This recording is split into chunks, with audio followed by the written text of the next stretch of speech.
like he was saying that he got hacked. He was saying that his other girlfriends whom I had just found out about the day before, every time he would reel me in, and I was just like so vulnerable and like just lost and confused at the time. So did you feel like people were not supportive in general?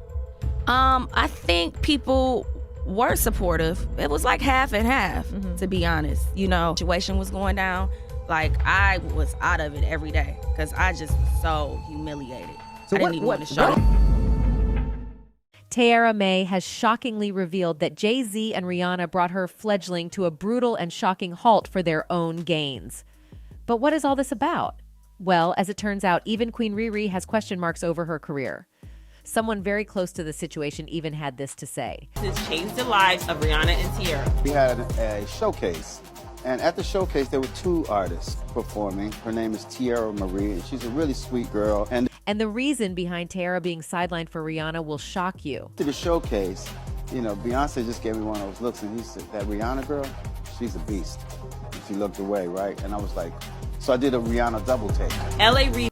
Over the span of a decade, Rihanna went from being a young artist with a charming pop hit and rival of Teairra Mae to an international superstar whose success rivals that of some of the biggest names in music, including her own stated prior idol, Beyoncé.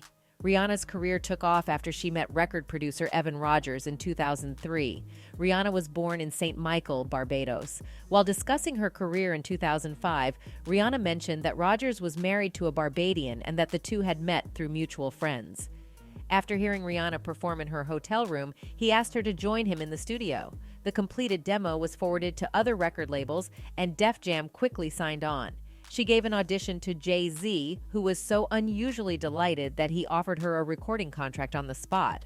More on that later. Music of the Sun, her first full-length album, was released on August 30th, 2005. The first song, Pon de Replay, peaked at number 2 on the Hot 100. Later that year, with the release of Girl Like Me, Rihanna had her first Hot 100 number 1 with SOS. Even though it was written with Christina Milian in mind, she ultimately decided not to include the song on her So Amazing album from 2006. Milian would eventually be released from her label, while Rihanna's sophomore album would reach platinum. In the early stages of her career, Rihanna was still establishing herself as a major pop sensation. By 2007, Rihanna had a new hairdo, a larger clothing budget, and more compatible collaborators like The Dream and Christopher "Tricky" Stewart. Almost immediately after that, with the release of Umbrella, the debut single from her third album, Good Girl Gone Bad, things began to take off. The song was written with Mary J. Blige in mind, but Blige herself later admitted that Rihanna was a better fit. Blige said MTV News about Rihanna after explaining that she couldn't perform with her because of scheduling conflicts. "She's such a beautiful lady and I love her to death. I was so glad that she caught it and knocked it out of the park, and it's still one of my favorite songs to date." The album, which also featured the massive single Don't Stop the Music, went on to receive multiple platinum certifications and become a worldwide phenomenon.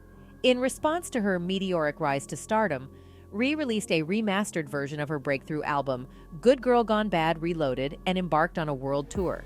As time went on, she continued to release platinum albums, including 2009's Rated R, 2010's Loud, 2011's Talk That Talk, and 2012's Unapologetic. Other top songs include Rude Boy, Only Girl, In the World, S&M, We Found Love, Diamonds, and many more. All this while Mari sat sidelined, her chance allegedly robbed by JayZ's preference for Rihanna. A 2016 story on VH1 echoes these ideas, speculating that Beyoncé may have hampered Mari's career. The article states that Beyoncé's husband, JayZ, signed Mari to Def Jam Records before focusing on Rihanna. Since Beyoncé was already contracted to the company at the time, the story implies that she may have had input over the decision. According to L.A. Reid's autobiography, Sing to Me, My Story of Making Music, Finding Magic, and Searching for Who's Next, he was not immediately impressed by Rihanna, but JayZ was advocating for her success. It appears that JayZ may have contributed to Mari's career problems by favoring Rihanna over her. According to Reid, upon first seeing Rihanna in the corridor, he was not overly impressed. "I first laid eyes on her in the hallway. I didn't know she was a singer or anything, just a pretty girl standing outside somebody's office." The label only signed her at JayZ's unusual urging, and even then they thought a certain Teairra Mae had greater potential. "At the label, we thought Teairra Mae would be the big star," Reid recounted. We spent more time on her, did more work on her, paid more attention to her. Rihanna already had a hit with Pon de Replay, but we still thought it was the other girl. But Beyoncé, of all people, managed to quickly change Reed's mind. As Reed put it, Beyoncé came up to me. As she put it, that Rihanna girl, she's a beast. As Rihanna would say on Twitter, the rest is history.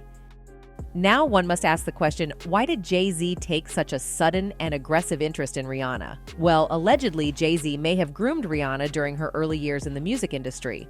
According to some sources, he was renowned for his playboy habits and involvement with younger women, and Rihanna was no exception.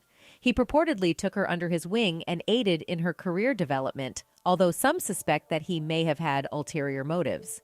JayZ was so determined to sign the rising talent that he reportedly stated angrily, "There's only two ways out the door, if she signed the contract, or through this window if she didn't." Clearly, Rihanna had to close the door and signed with Def Jam that same night, starting her journey as one of the most iconic pop stars of our time. Rihanna went on to have success after hit under JayZ's tutelage, including chart-topping singles like Umbrella, Run This Town, and Talk That Talk. They even worked together on a few of her biggest songs, solidifying their mentor-mentee bond. Rihanna, however, did not stop with music. She followed in JayZ's footsteps, establishing successful enterprises such as Fenty Beauty, Fenty Skin, Savage X Fenty, and many fragrance and fashion lines. Rihanna stated in a 2019 interview that her profession is her mission and that it should never feel anything other than a happy place. We all know that the two have had a long and tight relationship, with Jay functioning as Rihanna's mentor and employer, as well as a collaborator on some of her best singles. But here's the burning question. Has their connection ever gone beyond the professional? The answer, according to celebrity biographer J. Randy Taraborelli, is a resounding yes. Taraborelli alleges in his autobiography, Becoming Beyoncé, The Untold Story, that Jay and Rihanna were romantically linked in 2005 while Jay was promoting Rihanna's breakthrough single, Pon de Replay. According to the author, Beyoncé felt so unhappy with the circumstance that she and Jay separated for a year. Rihanna admitted in a candid interview with The Guardian that rumors were the bane of her existence when she first signed with Def Jam. Worst of all, rumors circulated that she and Queen Bey were feuding. At first it was funny, then it was frustrating because it got really intense where people just weren't letting up, Rihanna lamented. Since they began dating in 2002, Beyoncé and JayZ's relationship has been scrutinized. With allegations of adultery and conflict swirling around the power couple, it's no surprise that fans have been watching their every move. Following the release of Beyoncé's self-titled album in 2014, the most noteworthy claims against JayZ and Beyoncé's marriage surfaced.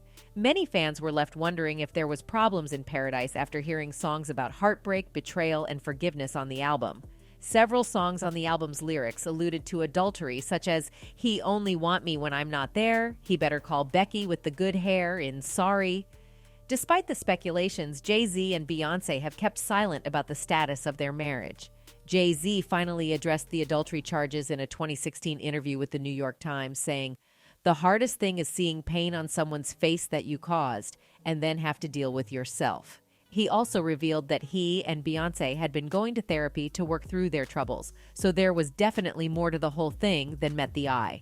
There are many people on the internet who are sure that JayZ groomed Rihanna.